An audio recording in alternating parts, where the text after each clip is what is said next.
اور اس کے لیے یہ آپ دیکھیں بخاری کے اندر بہت ساری حدیثیں ہیں. یہ تو صحابی ہے 10 صحابہ میں. حضرت ابو حامد سعدی کہتے ہیں 10 صحابہ میں کہ رسول اللہ صلی اللہ علیہ وسلم رفع الدین کرتے تھے. اور وہ سارے کے سارے صحابہ کیا کہتے ہیں؟ قالوا صدقت ہاکذا کان یصلی. ہاں رسول اللہ صلی اللہ علیہ وسلم ایسے ہی نماز پڑھتے تھے. اور یہ رسول اللہ صلی اللہ علیہ وسلم کے وفات کے بعد میں ہے. یہ ابو داؤد، دارمی اور ترمذی اور ابن ماجہ میں بھی یہ حدیث ہے. وقال ترمذی ھذا حدیث حسن صحیح. یہ حدیث بھی صحیح ہے. یہ آپ کو 7-8 احادیث رفع الیدین کی تو صرف آپ کو مشکات کے اندر ملیں گی. بخاری کے اندر آپ کو 4-5 احادیث بخاری ملیں گی. پھر آپ کو مسلم شریف میں آپ دیکھیں گے تو اس میں بھی آپ کو 4-5 احادیث آپ کو مسلم میں ملیں گی. تو یہ دیکھیں آپ 288 پیج پہ ہے. سالم ابی ہے.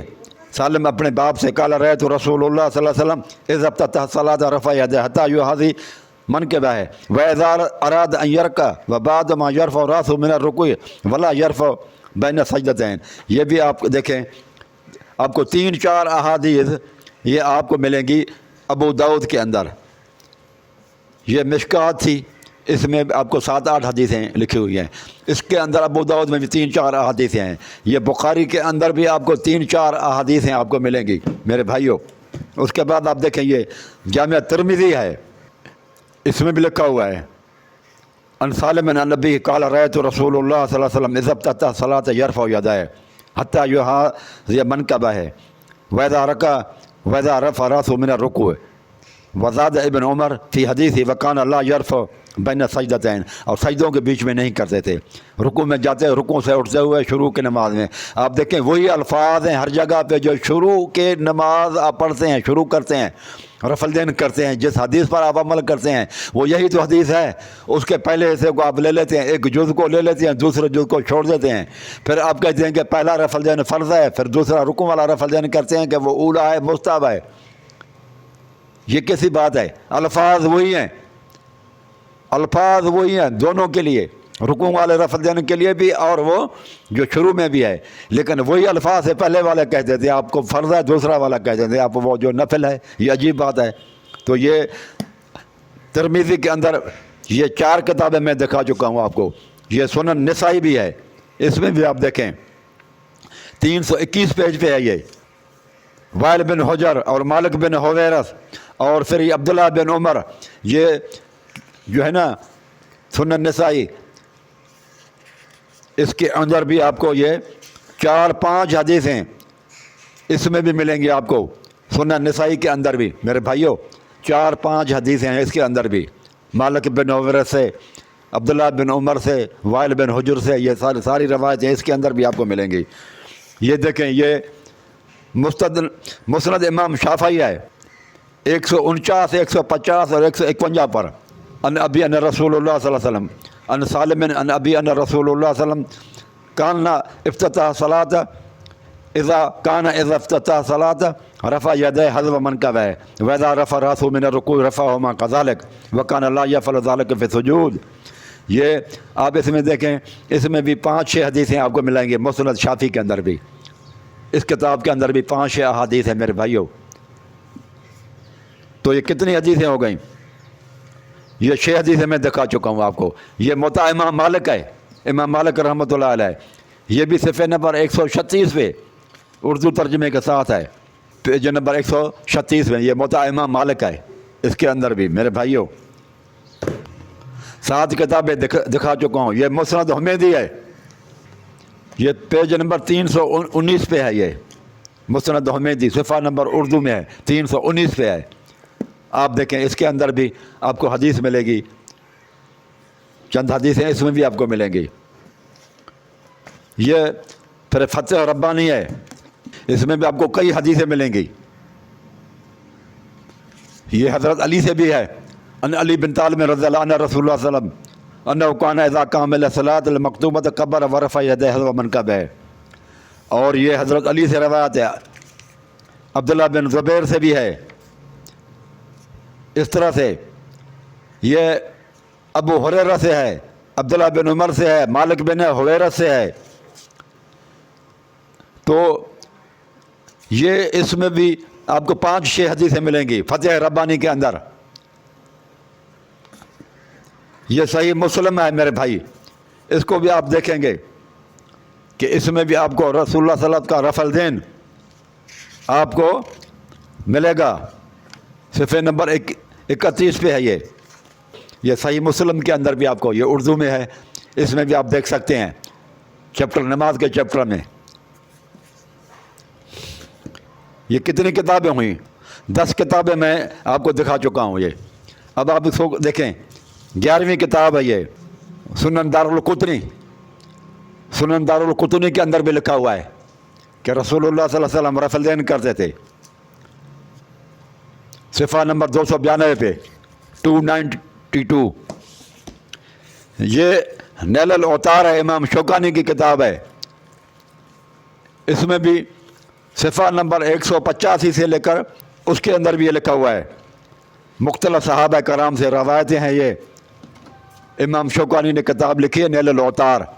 آپ اس کے اندر بھی دیکھیں, آپ کو کئی احادیثیں ملیں گی. اس طرح سے موطا امام محمد ہے, یہ صفحے نمبر 90 اور 91 پہ ہے. اس میں بھی آپ دیکھیں, یہ عربی میں ہے موطا امام محمد. اس کے اندر بھی آپ کو کئی احادیثیں ملیں گی. یہ اس کے بعد آپ دیکھیں, یہ امام غزالی ہے, اس کی کتاب ہے کیمیائے سعادت. حجت الاسلام امام غزالی, وہ بھی یہ کہتے ہیں رفع الدین. یہ اردو میں ہے اور اس کا پیج نمبر 75 اور 76 پر ہے. 75 اور 76 پہ ہے. وہ بھی کہتے ہیں کہ رکوع میں جاتے ہوئے اور اٹھتے ہوئے رفع الدین کرو, آمین اونچی کرو. یہ امام غزالی رحمۃ اللہ علیہ. اس کے بعد پھر یہ بریلویوں کی لکھی ہوئی ہے, شمس بریلی صاحب کی کتاب ہے. یہ کتاب ہے سید عبد القادر جیلانی رحمۃ اللہ علیہ کی, جس کو پیران پیر بھی کہتے ہیں. یہ بھی کہتا ہے کہ رفع الدین کریں اور آمین اونچی کریں. پیج نمبر 50 پہ ہے یہ, اور آمین بھی کہنے کے بارے میں ہے. اب مجھے بتاؤ کہ رفع الدین فرض ہے, اتنی کتابوں میں ہے. یہ تو میں نے کتابیں دکھائی آپ کو, کتنی کتابوں میں دکھائے؟ 15 کتابیں ہیں جو میرے پاس ہیں, میں دکھا چکا ہوں. اور بھی کتابیں ہیں, جتنی بھی احادیث کی کتابیں ہیں ان میں آپ کو رفع الدین کی حدیث 2-3 ملیں گی. اب ڈاکٹر ذاکر صاحب کہتے ہیں یہ اولا اور غیر اولا کا چکر ہے, یہ مستحب اور غیر مستحب کا چکر ہے. ان میں اب مجھے بتاؤ, ایک طرف آپ کہتے ہیں, ڈاکٹر صاحب کہتے ہیں کہ صحیح احادیث پر عمل کرنا چاہیے. اب یہ اتنی حدیث ہیں جو سینکڑوں کی تعداد میں ہیں, جن کی تعداد رفع الدین کے بارے میں سینکڑوں میں ہے. اور یہ ساری کے ساری پہلی رفع الدین فرض ہے تو پہلے والے رکوع والی بھی فرض ہوگی, کیوں الفاظ وہی ہیں. تو یہ پھر فرض کیسے نہیں ہوگا کہ ہم ان کو رسول اللہ صلی اللہ علیہ وسلم کے طریقے کو نماز کو چھوڑ دیں؟ اور اللہ کے رسول صلی اللہ علیہ وسلم نے کیا فرمایا؟ صحیح بخاری کے اندر ہے, رسول اللہ صلی اللہ علیہ وسلم فرمایا صلو کما رأیتمونی اصلی, اس طرح سے نماز پڑھو جس طرح سے میں نے محمد صلی اللہ علیہ وسلم کو, اے لوگو تم پڑھتے ہوئے دیکھتے ہو, جس طرح سے میں محمد صلی اللہ علیہ وسلم نماز پڑھتا ہوں اس طرح سے پڑھو, اپنی طرف سے نہیں کرنی چاہیے. اب ڈاکٹر صاحب کے نزدیک ہاتھ باندھنا, رفع الدین کرنا, آمین کرنا, یہ ساری وہ کہہ دیتا ہے کہ یہ سب کی سب جو ہے نا وہ ایسے ہیں, ان کی کوئی اہمیت نہیں ہے. ایک طرف آپ جب کہتے ہیں کہ سب ٹھیک ہے تو پھر آپ صحیح احادیث کی تو اہمیت کو گرا دیتے ہیں. یہ اتنی احادیث ہیں سینکڑوں کی تعداد میں, آپ کہتے ہیں کہ صحیح حدیث حجت ہے اور پھر دوسری طرف چھڑوا رہے ہیں یہ, اور ان کو اہمیت ہی نہیں دیتے, گرا رہے ہیں. یعنی تمام کو کون پھر عمل کرے گا ان حدیث کے اوپر؟ آپ کہتے ہو کہ امام کے پیچھے الحمد پڑھنا وہ بھی کوئی ضروری نہیں ہے. حضرت عبادہ بن صامت سے امام کی پیچھے قرات کے بارے میں ہے. وعن ابی ہریرہ, ابو ہریرہ رضی اللہ عنہ روایت کرتے ہیں قال قال رسول اللہ صلی اللہ علیہ وسلم صلی صلاۃً, جو آدمی نماز پڑھے لم یقرأ فیہا بأم القرآن, اور جو اس میں وہ سورۃ الحمد نہیں پڑھتا, فیخداج صلاۃً غیر تمام, اس کی نماز جو ہے نا وہ کچی ہے. وہ جیسے وہ جو ہے نا بچہ پیدا ہوتا ہے عورت کو اور وہ یعنی کہ زندہ نہ ہو, اس کو خداج کہتے ہیں, غیر تمام ہوتا ہے. تو تو وہ کسی کام کا بچہ پیدا نہیں ہوگا، بچہ پیدا ہو لیکن وہ پورا نہ ہو اس کے مہینے کا، تو وہ خداج یہ ایک طرح کا ہے۔ تو کہنے لگا کہ رسول اللہ صلی اللہ علیہ وسلم نے فرمایا یہ نماز غیر تمام ہے۔ تو پھر فقیل ابی ہریرہ، تو ابو ہریرہ سے پوچھا گیا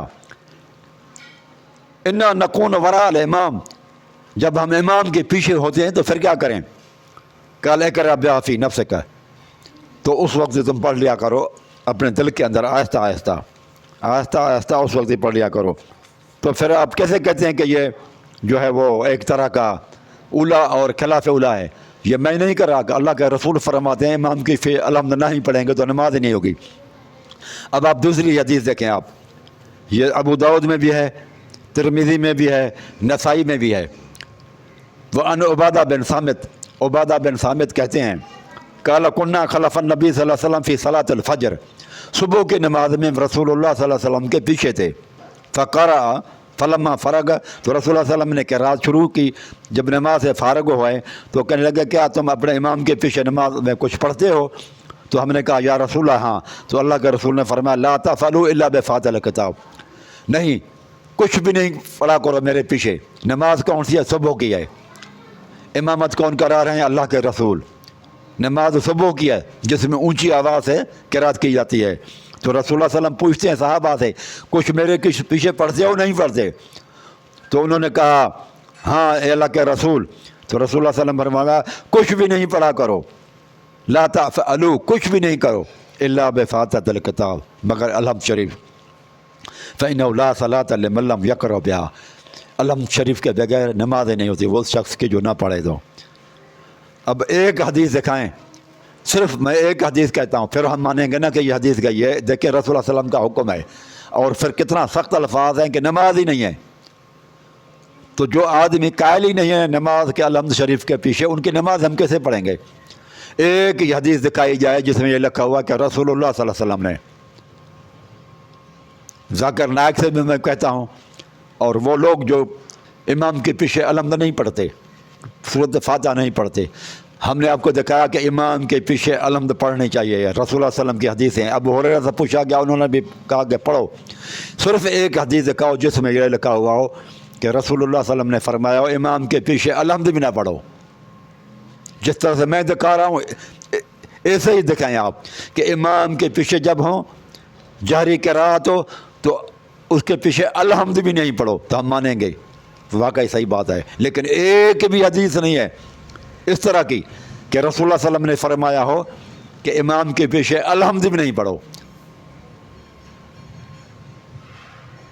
اسی طرح سے صرف ایک حدیث ہو، صرف، اور میں نہیں مانگتا، صرف ایک حدیث ہو جس میں یہ لکھا ہوا ہو کہ رسول اللہ نے فرمایا ہو کہ رکوع میں جاتے ہوئے آپ لوگ رفع الدین رسول اللہ صلی اللہ علیہ وسلم نے نہیں کیا۔ صحابہ کہیں کہ رسول اللہ صلی اللہ علیہ وسلم نے، صرف ایک حدیث ہو، زیادہ دو تین نہیں مانگتا میں، کہ رسول، میں نے دیکھو کتنی روایتیں آپ کو دکھائیں کہ رکوع میں جاتے ہوئے رکوع سے اٹھتے ہوئے رسول اللہ صلی اللہ علیہ وسلم رفع الدین کرتے تھے اور شروع نماز ہیں۔ صرف ایک حدیث دکھاؤ جس میں یہ الفاظ ہوں کہ رسول اللہ صلی اللہ علیہ وسلم رکوع میں جاتے ہوئے رفع الدین نہیں کیا، رکوع میں جاتے ہوئے رفع الدین نہیں کیا، تو پھر ہم مانیں گے نا کہ یہ بات دونوں صحیح ہیں۔ یہ جب ہے ہی نہیں تو پھر دو چیزیں کیوں مانیں؟ پھر تو ایک چیز پہ ہم رہیں گے۔ اور پھر جب حکم بھی رسول اللہ صلی اللہ علیہ وسلم کا ہے کہ جس طرح سے میں نماز پڑھتا ہوں ایسے ہی پڑھو، اور یہ 15 کتابیں تو میں آپ لوگوں کو دکھا چکا، اور بھی جتنی کتابیں ہیں سب میں لکھا ہوا ہے رفع الدین کریں۔ تو ذاکر نائک صاحب کا یہ عقیدہ کہ رفع الدین فاتحہ خلف الامام، کیا رسول اللہ صلی اللہ علیہ وسلم کے یہ الفاظ کے نماز نہیں ہوتی؟ یہ اولا ہے اور خلاف اولا، عجیب باتیں آپ کرتے ہیں ذاکر صاحب۔ اتنی کلیئر حدیثیں ہیں کہ رسول اللہ صلی اللہ علیہ وسلم فرمائے نماز نہیں ہوتی، اور آپ کہتے ہیں کہ نماز ہو جاتی ہے۔ اب ہم ڈاکٹر ذاکر کی مانیں یا رسول اللہ صلی اللہ علیہ وسلم کی مانیں، اور ابو ہریرہ کی مانیں؟ تو ذاکر نائک صاحب جو ہے نا ایکچولی وہ اسلام کے جو اندرونی مسائل ہیں ان کو اتنا نہیں جانتے، وہ زیادہ تر جانتے ہیں عیسائیوں، یہودیوں اور ہندوؤں کے غیر مسلموں کی کتابوں کی زیادہ معلومات رکھتے ہیں۔ یہ جو ہماری اب اسلامی کتابیں ان کے بارے میں ان کو معلومات کم ہے۔ تو آج کچھ بس اتنا ہی ہے کہ ہم نے کوشش کی کہ ڈاکٹر صاحب جو ہے نا وہ کچھ غلطیاں کر رہے ہیں، اور لوگ جو ہے نا جو مس گائیڈڈ ہو جائیں گے تو ہم نے مناسب سمجھا ان کی غلطیوں کی نشاندہی کی جائے اور ثبوت کے طرف احادیث پیش کی جائیں تاکہ لوگ احادیث پر عمل کریں، جو کہ اس کا بھی عقیدہ یہی ہے کہ صحیح حدیث پر عمل کریں۔ اقول قولی ھذا استغفر اللہ استغفر اللہ۔